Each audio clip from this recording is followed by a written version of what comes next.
Ruzanna Avagimyan, Union of Informed Citizens, Armenia.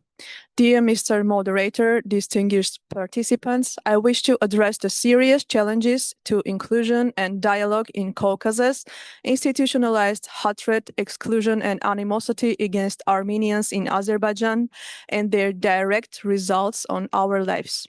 Ilham Aliyev's decades-long dictatorship has relentlessly and openly spread hatred and xenophobia at the national level, intentionally feeding its citizens Armenophobic content through various means, including even kindergarten programs, television, social media, making no distinction between the Armenian state and the ordinary people of Armenia. Take this point of order, please. Yes.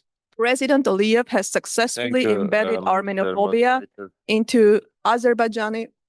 Yes. Mr. Moderator, I have a legitimate expectation from you to invite the speaker. Is now intervening to follow the agenda of the meeting, to focus on the issues that we are discussing, not to manipulate and misuse this forum. Thank you. Thank you for the point of order. I turn to the speaker. And of course, all speakers are encouraged to focus on the theme of this working session. Thank you.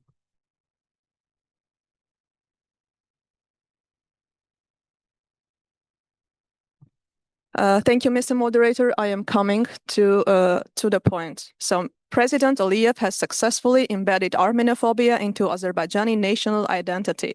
This has led to horrific practices among Azerbaijani militants.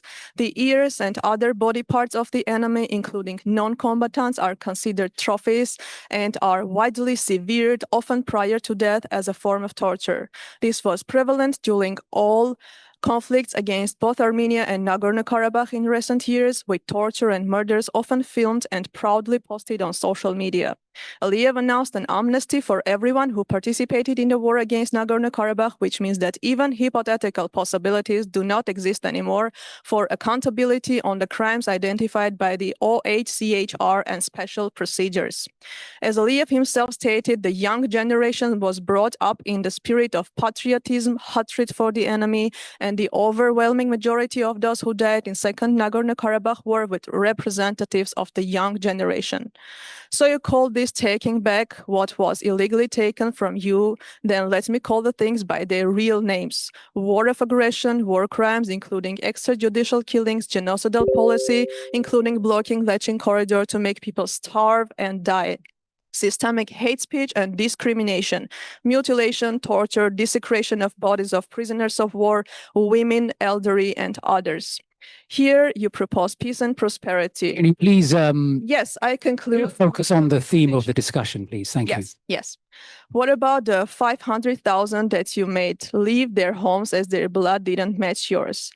So to conclude, for our shared future, we must ensure that the emerging generation is not condemned to another cycle of militancy, but instead inherits a future where peace and genuine reconciliation can begin. However, this prospect remains distant given the deeply ingrained hatred and constant glorification of violence against Armenians by Aliyev's regime, and the lasting peace, harmony, inclusion, and prosperity with our neighbors and friends are just beautiful words, but the action is supreme. You are all welcome to our side event to discuss these issues in more detail today, immediately after this session at 1:15, room 531. I thank you for the possibility to speak.